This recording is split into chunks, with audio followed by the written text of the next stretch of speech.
Lindenhurst is a village of 27,000 on the south shore of Long Island, New York. These are the people who grew up there and their stories. Everyone I know is from Lindenhurst. I grew up in East Islip, but I moved here, I guess, oh my gosh, 15-ish years ago. I originally lived down by the water, but now I live farther inland. But yeah, I'm here. Oh, and I'm so sorry. Is my camera's doing You're a like the little weird glitchy. Max headroom jump thing? Yeah. Is that okay? I'm so sorry. Do you want me to turn it off, or I don't know? I Is mean, it as okay? long as we can hear you, it's fine. It This is doesn't just we audio. don't yeah we don't use the video for Okay, anything, okay, so good, excellent. But Okay, cool. yes. So Okay, so grew up in East Islip. Just tell us a little bit about growing up. Were you reading a lot? Were you a big nerd growing up? oh yeah, super nerd. Yeah.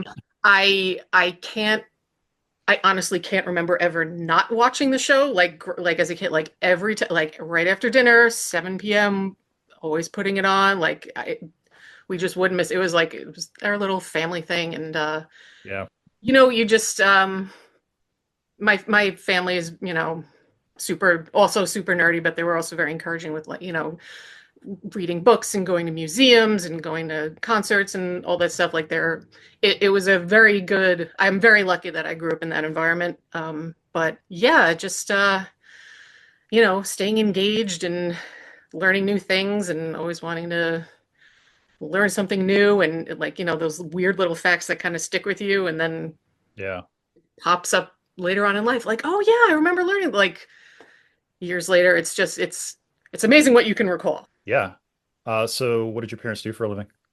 My mom is a nurse and my dad is a painter, houses, not, but my mom actually also does, she does artwork in her spare time. But Any siblings? yes, I have one brother.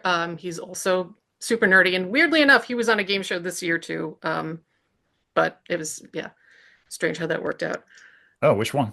Um, it's a brand new one called Lucky 13. It's on Channel 7. But Shaquille O'Neal is one of the co-hosts, so he got to actually meet him. wow. That's awesome. Yeah, he signed it. He had an old Shaq Fu video game from back in the day, and he actually Nice. autographed by him. So yeah, very exciting year for the Prelusky family. Love that. Yeah. Okay. And so like as far as obviously I imagine you were very good in school. No, not really. I didn't.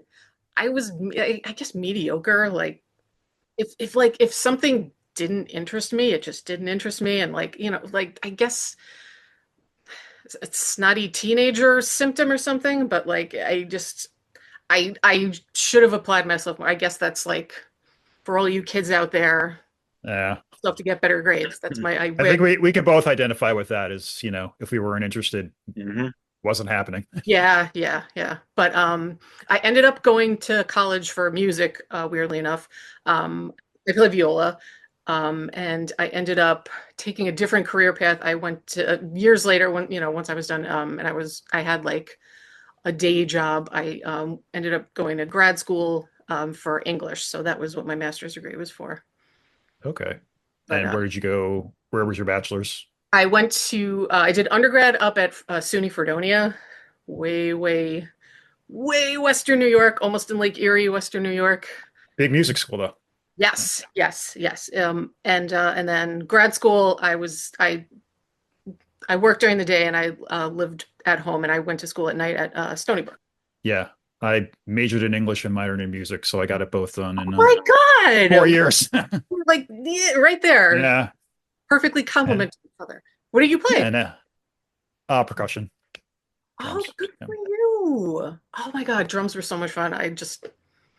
If I were taking a second instrument, that totally would have been what it would have. But Okay. So why, I mean, obviously, having a career as a violist is pretty difficult.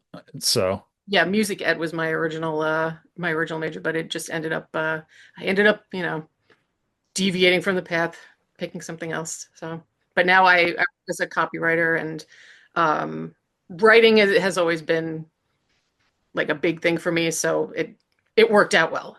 And as far as like other writing, is there any creative writing that you do, or is it There more so is. just I haven't done as much lately. I mean, everybody's got like they're like, oh, I'm working on a novel, but I mean, yeah. I guess everybody is, so I can't really. That doesn't really distinguish me from anybody else. But I'm trying to do more creative stuff, and it's something I need to make more time for sure. Okay, so coming out of college, you don't have to disclose your age if you want to, but That's it. I'm just trying to gauge how much time since then and before No, but Jeopardy. fine. I think I'm slightly older than you guys. I'm 43. You're exactly Yeah, my age. you're his Oh, age. Yeah. okay.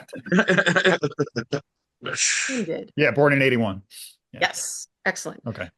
Yeah, so you had a bit of time in between college and Jeopardy to build your repertoire as far as Yeah. Well, minutia goes. yes, absolutely. Well, funny enough, the very, very first time I took the Jeopardy test was 2000. It was spring of 2002, because it was before they did the test online. Because it was, years and years ago, it wasn't as common to, you know, log on and do whatever like remotely. So they had a written test that I took in person at a testing site in the city. Mhm. So like if you were doing the Jeopardy test, you had to show up in person, and everybody did the test together in like a big giant room. It was very exciting. Yeah, John and I actually did that. We auditioned for a game show. What was that, like 05 or 06 Something maybe? around that. Yeah. What game Yeah, show? the World Series of Pop Culture. You did? Yeah, we did What was not your make it. team name? Team Discovery Channel.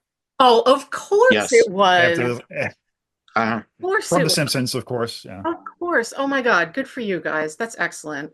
But yeah, the same thing. Like we had to go in person and do like a written test. Yeah, that was, oh my God, that was like VH1, right? I believe yes. so. Yeah, VH1. Yeah, Yeah. Oh man, yes, that was excellent. Did you guys, by any chance, did you hear about Pop Culture Jeopardy? I just Yes. saw that. That's a thing. Yes, The we thing should is, you need probably a get team on of that. three. Like there has to be three people on your team or you can't do it. I have no idea what the format is. I haven't seen it. I mean, I don't think it's out yet, but definitely seems to be worth a look.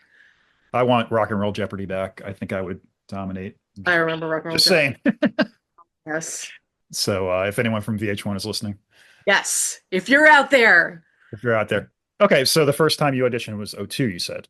Yes. Um, and how many times after that? Um, pretty much as often as I could. I mean, like I would always put my name in because they had to pick you if you were going to go to the actual site. But then years later they started offering the test online, but it was still at a specific time and day. So I started doing that, and you can only take it once per year. Right. So I would do that, and the thing is, they don't tell you what your score is. I don't know how familiar you guys are with the process, but I'll just say it for anyone out there who's listening and doesn't know. But you can take it once per year, and if you don't hear from, like, if you don't get a follow-up call within a year, then you just assume that you didn't pass. I think, I don't know if it's changed, but when I first started it, you had to get 35 out of 50 right. And the thing is, they don't tell you what your score is. So you just answer the questions and kind of hope for the best. But 35 out of 50 right is a passing grade. From last time I heard, I don't know if it's different now. But the first time, it wasn't until 2019 that I actually got my first call back, I was absolutely over the moon, super excited. And so after you get the call back, then they bring you in for an audition for the show, which consisted of, well, when I did it in 2019, they still did them in person because this was the before times when everything wasn't remote yet. Like, people still went to places to do stuff. But yes, so that was summer of 2019, and they give you, when you get there, they gave me and everyone else another 50-question test, just to make sure that, you weren't cheating or, it wasn't a fluke or anything like that. So you get the 50-question test, and then they take you for, they bring you up three at a time to do like a little mock Jeopardy game. So they give you the buzzer and everything. And they had like a screen with like the questions would pop up and you would ring in. And then after that, they do a little chit chat with you, and they ask you what you do with the money if you win big, and they just try to get a feel for how you would be as a contestant. So once that's done, you are in the pool, you're in the contestant pool, and you have 18 months when you're like from the date of your audition. You are going to be in the pool. They assume that you're going to be in the pool for 18 months. So if you don't hear back within 18 months from then, you have to start all over again, do the take the test, and then wait for the call back and that stuff. So that was summer of 2019. So we all remember what happened in spring of 2020. So who knows what could have happened that year. So they had to halt production and everything. So that was pretty much the end of that for that year. So you technically qualified in 2019. I did. And weren't on until this year. Yeah. Yes. So what happened was I went through the whole thing again.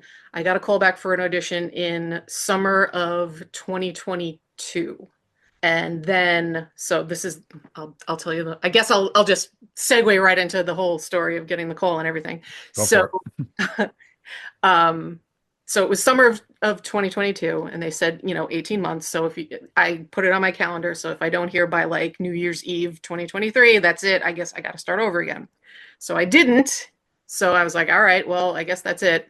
So I even retook in I think it was the end of January of 2024 of this year. I started all over again. I entered all my info, and I did the anytime test. So then at the beginning of May, I get a phone call, and, I, like most people in this day and age, if I don't recognize the number, I'm not going to pick it up. So I got a phone call that I saw was, I can't remember what the area code was, but it's whatever the LA area code is, popped up, and I was like, oh, okay, whatever. So I get a voicemail from saying that they were one of the producers of Jeopardy, and they wanted to talk to me about some information, yada, yada, yada. So I always imagined if I had heard from Jeopardy that I would be like screaming and jumping up and down, but instead it's like, it's been 18 months. Like, I'm like, well, this can't be right. Like, what is that? Like, is this one of those phone scams? Am I being scammed right now? So I called back, and she told me that if you were in the pool, remember the writer's strike at the end of 2023, she said, if you were in the pool at the time of the writer's strike, they extended your time to 2 years instead of 18 months. So that's why they waited that long to call me. So I'm like, oh, it dawned out like halfway through the conversation after she told me that. It's like, oh my God, this is really happening. This is insane. So that's how that happened. So very exciting stuff. So, okay, after that, so now I can't, how do you prepare for Jeopardy? Well, or can you at all? You can't. Well, first of all, I did a complete social media break. Like, I don't know about you, but I think it's so bad for my brain. If I need to or think something through, the more I'm scrolling through whatever, the worse it is. So I put all that aside. No social media. I don't think I drank any alcohol at all. No controlled substances at all. I tried to eat healthy, but sometimes you just need a little junk food. But beyond that, there are subjects that come up a lot. Number one is capitals, like world capitals, state capitals, because it comes up in all different kinds of categories. All kinds of, it could be a category about anything, but if they mention this Norwegian capital is yada yada yada, and if you could not know anything about the subject, but if you know the capital of, you can kind of deduce it from there. Yeah. Yes. Yeah. Capitals come up a lot. Presidents come up a lot. Basic order. Basic biographical information. Mythology comes up a lot. Not even knowing mythology, but a lot of times with name origins. The elements come up a lot, and also good to know, but also very interesting is element name origins, because I looked into that, and that's really interesting stuff. American history, major world history, cultural stuff.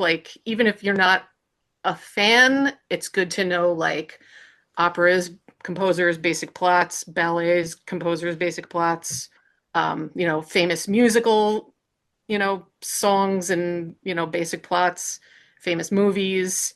That's easy for me because movies and music are definitely strong categories for me, but everyone's got their weak category. Yeah. But yeah, there's you just have to keep trying to learn new stuff. I think as long as like just staying engaged, um, flip through the news every day, like world leader names is also good to know. Um, look at a map of the world every once in a while, like where the countries are, where all the states are. Bodies of water come up all the time. I'm not great with bodies of water, but it always seems to show up like lakes and rivers and stuff like that. Um, there was a tip from James Holzhauer, and I 100% agree with it. He said, go to the kids section, take out kids' books about like, European history or whatever, and like it's a great way to get like condensed knowledge of the important stuff, file it away in your brain. It's simplified, it's not, overly elaborate. Like it'll cover all the basics. Like high school study guides. I took out a whole bunch of like, Regents exam books from the library, but I would say review and definitely watch the show as often as you possibly can. Keep Yeah. score. Okay. So tell us about the days leading up to the show and the day of the show. What was that experience It like? was it, bonkers. The whole thing, I still can't believe. Part of me still cannot believe it happened. But so your call time to Sony Picture Studios is early. It was for me, it was 7:45 a.m., which was actually fine because I'm still on East Coast time, so it's not a big deal for me. Yeah. So you get there and it feels a little shady because the rendezvous point is in a parking garage. So it felt a little like, Goodfellas, like, oh, there's some beautiful Dior dresses right over there. Why don't you just go keep walking? But it's fine. So I would come around the corner and it was a bunch of like plastic folding chairs of everyone sitting in a circle. And there were like clothing racks because everybody has to bring 4 outfits with them in case you go on a crazy run. So you have clothes to change, a different outfit to change into every day. I'm going to jump around so much. I'm so sorry. I'm going to make this very confusing. All good. They film 5 episodes per day. So it's an entire week's worth of episodes. So they have to make it look like, you have to change into something different. So you have something different to wear for the next day. But everybody has to bring 4 outfits with them. And the requirements are so much more stringent than I realized because they have to make sure that. Have you ever seen someone on TV wearing like a really busy patterned shirt or something and it just like bugs your eyes out? Like, Yeah. so that's what they try to avoid. So there are so many, they say solid. I know the color red is a problem They on TV. said red was okay, but they said just any kind of solid colors because you can't wear plaids, you can't wear stripes, polka dots, houndstooth patterns, like nothing shiny, nothing sheer. And like they camera test everything that you bring. Like one of the first things that happens when they bring you in for the into the green room is there's a wardrobe lady who like examines everything you brought in, and if something looks a little off, she'll take it for camera testing, and she'll tell you if it's approved or not approved later on. So it's a huge process. But red was okay. There wasn't any really. Oh, white. That was the one that they said absolutely. The only way you can wear white is if it's under, like if you're wearing as part of a suit or if it's under a sweater or something. But if you like a plain white shirt is absolute no go, just because I guess it's too bright. Yeah, I guess it depends on the background and what's going on behind you and all that. But yeah, so after everyone was, I didn't know what the vibe was going to be like, but everyone was super friendly, super nice. And after everyone gets there, they bring you into the studio and you go into the green room. Like I said, they do the little camera. They check your wardrobe, do the camera test, and then they bring you one by one to the makeup chair. They give you like a quick little. It's nothing too elaborate, but they do like play up your features. They give you a little eye makeup. They gave me like the lip gloss on the lower lip to just kind of brighten everything up. And Fair Lady is there too. Like, and these are actually they're the same people that do the hair and makeup for Wheel of Fortune because they film Jeopardy on Monday, Tuesday, Wednesday, and then they film Wheel of Fortune next door on Thursday and Friday. So that was a There you fun go. little tidbit. But then after that, they bring you into the main studio, which was absolutely insane. Like I one of the most surreal moments of my entire life was walking and like seeing it empty and just like, Yeah, everybody imagines themselves up there when they watch the show. yeah. So, But like and you were there. walking in Yeah. there was like, oh my God, this is happening. So then they take everybody on stage for a like a little rehearsal. So you're not when they're filming the show, you're not going in completely cold. So everyone, they bring you up in groups of three, and every group gets like about a half a board's worth of clues, just so you can get used to the buzzer timing and they can actually, there's I don't know if you've seen, but there's a little square behind each of the lecterns, and they can raise it and lower it to make it look like everybody's about the same height. So they also figure out how high you Oh, need to be to get you at the right height as everybody else. makes sense. Yeah. And yeah, and then after the rehearsal's done, you go backstage and you go back to the green room. They give you a card when you first audition, you have to pick 5 anecdotes to talk about Yeah. during the little chit chat session. And then you get to pick which one of those. They hand you a card with all 5 of your anecdotes, and then you pick which one that you want Ken to ask you about when you're on the show. So, and then after that, it's just you're playing the waiting game and waiting for them to call your name. Unfortunately, I didn't get to watch the episode, and there's nowhere to stream it, That's really. okay. First of all, what was your anecdote that you spoke about My with Ken? anecdote was, and I was so worried because I'm sure you've seen the clips where people just come off like complete weirdos and they have Yeah. like stories. Why would you pick that? Oh my God. But I think it went over okay. But my story was about my husband and I. We've been to 3 different eclipses. We've traveled around for solar eclipses. And we only actually got to see one of them because of clouds. Unfortunately, you can't really plan for that. But yes, but that was my anecdote. I think it went okay. Yeah, it's not too weird. Now you brought up the buzzer time. That's something I had a question with because sometimes you watch Jeopardy, you're like that guy he's not getting it. What did it feel like the first time you pressed that button? And like, It what is the actual mechanism? So, okay. So the thing is, you can't see it when you're watching at home, but Right. there's a thin strip of lighting on both sides of the board. So after Ken reads the question, they light up the strips, and that light indicates that the buzzers are live. If you ring in too early, your buzzer is locked out for a quarter of a second. And in a game Hey. that moves that fast, a quarter of a second is like Uh-huh. eternity. So you have to get it exactly right. Like if you don't get it right when they turn it on, like because the thing is everybody who's there is good. Like everyone who's there is Right. super smart. Everyone who's there deserves to be there.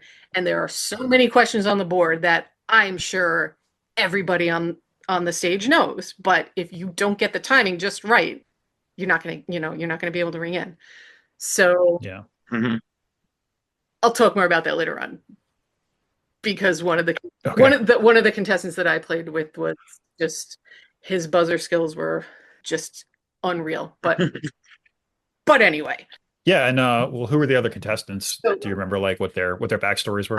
yes, so one of them was a guy named Ryan, and he was very nice. I made a Die Hard reference in the green room, and he picked it up, so it was wonderful. He was staying in Century City, so I had to ask him. I'm like, "Can you see Nakatomi Plaza from your Nice. like I have to go out, but it is right there." Very exciting to see it, by the way. So yeah, he was very nice, and his anecdote was actually incredibly sweet because his now wife, had also been a Jeopardy contestant, and he was talking about how like he proposed to her on the day of her show, and it was it was COVID protocols were still in place, so they just kind of went to City Hall and got married. It was very sweet. But yeah, he was very nice. And also, the champion was a woman named Kate who was staying at my hotel. So I actually later on that night I got to chat with her a little bit in the hotel bar. But she was from Indiana, and her anecdote was about making baseball themed cupcakes because her team was the Orioles. So she added the types of fruits and nuts that Oreos like to eat and ended up winning. Okay. But it was very good anecdotes all around, really. So now, as far as the subject matter of the rounds, can you name like a few of the categories like that you did well in, or that kind of tripped you up? So Ryan, also Ken, by the way, does a lot of chit chat between the show's pretty much in real time. So during the breaks, he goes out and answers like little questions from the audience if anyone raises their hand. But between shows, he'll chit chat with you know how during the ending credits it's him like on stage and everyone's just kind of talking.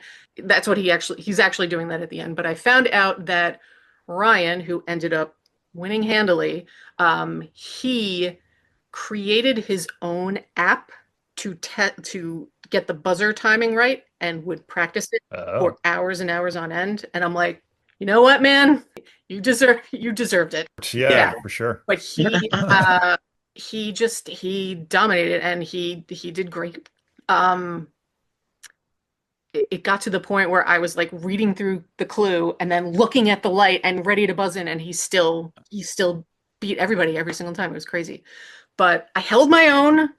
I actually everything that I rang in on, I got right. And I got final right, which was excellent.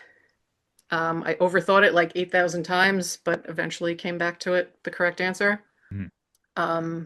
Not the categories I would have wanted because so I was the first group of the day, and they tape 3 episodes and then they break for lunch and then they tape 2 episodes in the afternoon. So I stuck around for the other 2 episodes.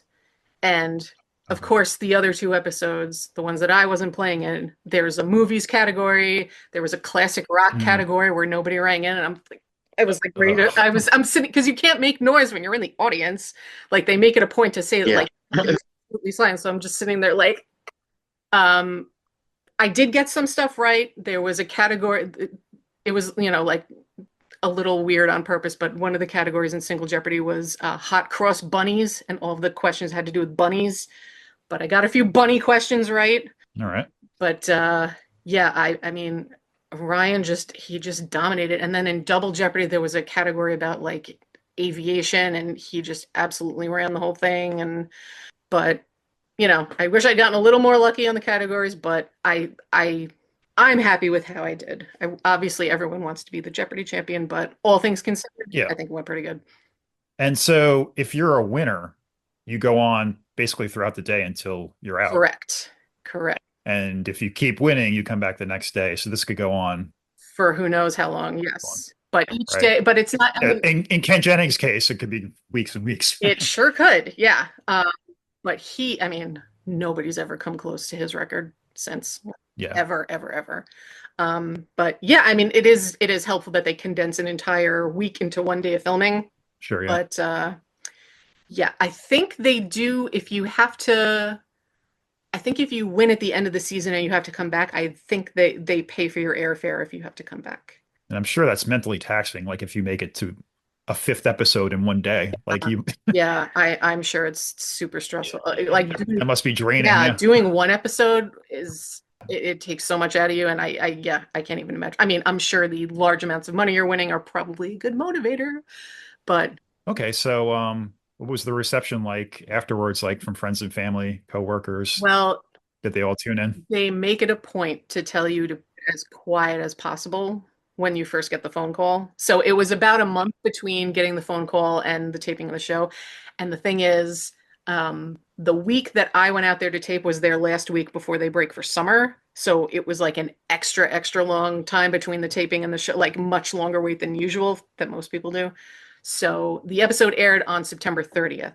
So from June 1st until 2 weeks before the episode aired, I had to keep it as quiet as possible. I only told family and close friends, but they tell you that once they send you your contestant photo, then you're allowed to just shout it from the rooftops. So once I did that, like once I was able to do that, it was so incredibly humbling, like how like all the good wishes and the congratulations from like my friends and friends of the family, and like my mother-in-law reposted it on Facebook, and all of her hearing all of her friends, congratulations, oh my God, this is amazing, like before they even knew how I did, like, and just knowing how many people were watching and were supporting me, it was just a very, very lovely feeling. And I know you said you took a social media break anyway, but is that something they make you do No, in the months leading up? they don't. No, you can be on, but like you just can't mention the show. Just can't talk Yeah, about it. you're not allowed to tell anyone that you were on it. Well, great. Yeah. So, I mean, since this is a Lindenhurst themed podcast and you do live here, we like to close out our show talking about like your favorite things around town, where you like to go to eat, drink. Obviously, the library was a great resource for you. Yes. Oh my God. Recently updated library. I can't believe it's the same building. It is. Yeah. It's fantastic. I feel like I'm walking into a college library when I walk in there. It's just wonderful. It's come a long way since the big creepy Big Bird from when we were kids. Creepy Big Bird. Oh God, yeah. Yeah, in the kids section. Oh my God. Oh, that sounds terrifying. It was, yeah, it was up for years and just like deteriorating, so it became this kind of like Oh monster. no. Oh, that's. I think we have a picture of it up somewhere in our I Instagram. need to see this. Yes. But yeah, so where else do you like to frequent in town? My favorite restaurant for sure is Hunter and Thief. I'm sure you guys have both been, but Yes. the food is fantastic. The drinks are amazing. The whole vibe of it, like they just, the service is wonderful. I went there. We did like a little double date with a couple of friends of ours, and they just left us alone. We were there for like 3 hours, and they just left us alone. Like they didn't like rush us to get. It was a Saturday night too. Like so many places they Yeah. rush you to get like high table turnover, but they just leave you alone and let you have fun, and it's just wonderful. I love it. It's great. Yeah, I think that was the vibe when they started the place. It was going to be more of like a lounge as Yeah. opposed to like a bar atmosphere that you would normally come across in Lindenhurst. Yes, absolutely. Let's see. Oh, what else can I plug? Oh, so one of my weird, quirky hobbies is I started taking adult level ballet classes a couple years ago as a total beginner. I'm terrible, but I'm less terrible than when I started, and that's a very nice feeling. Gradually getting less terrible at something is it's good. It's good. Progress. Yes.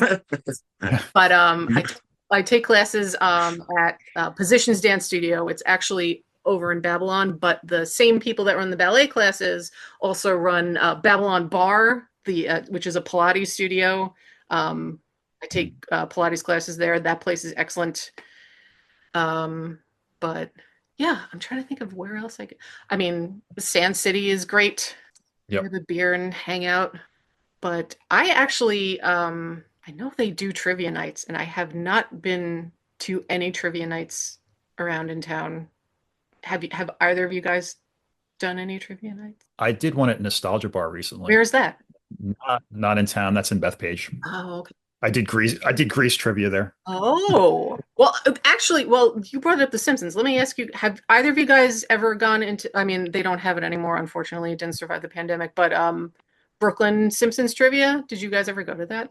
No. Yeah, they would have it once a month. It was the first Thursday of the month. It was classic era only.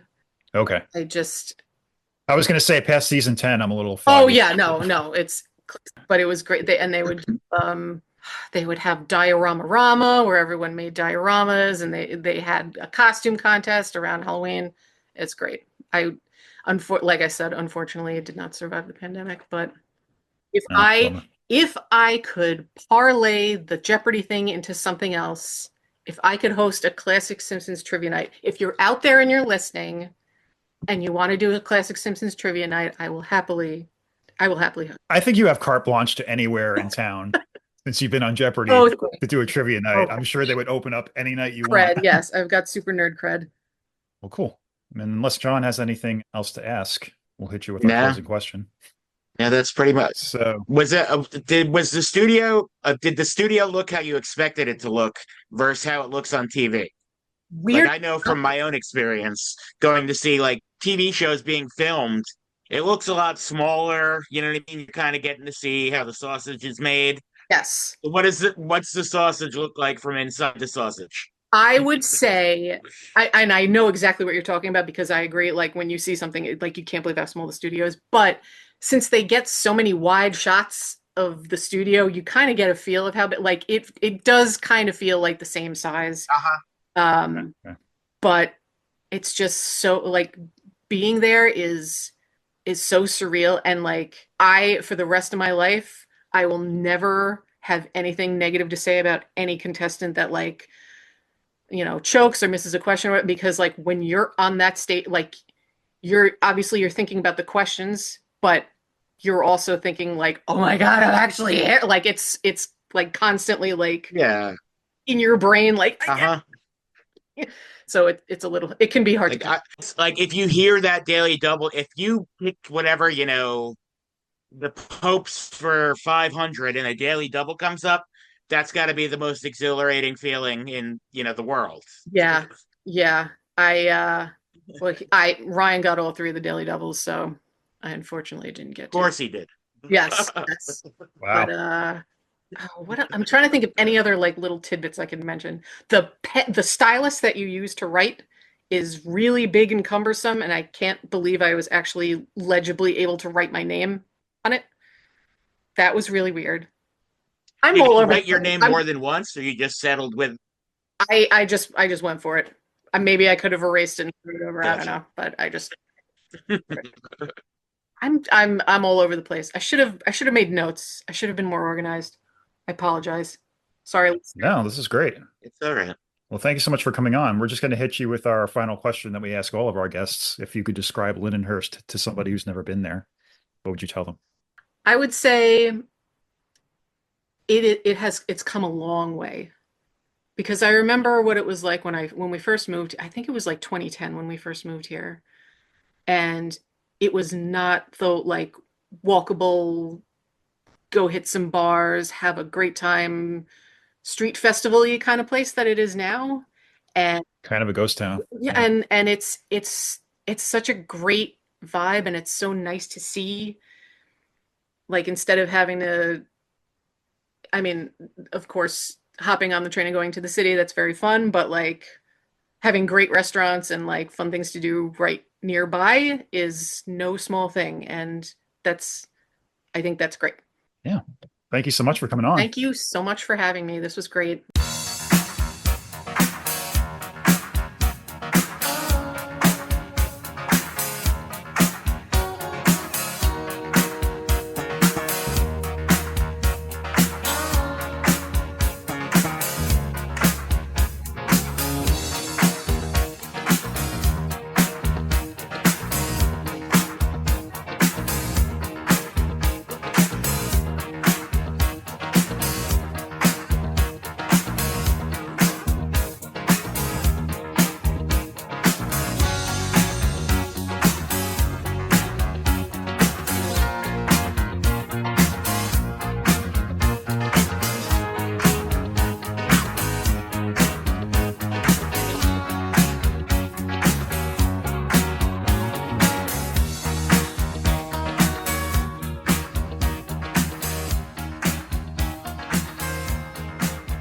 Long live the bench.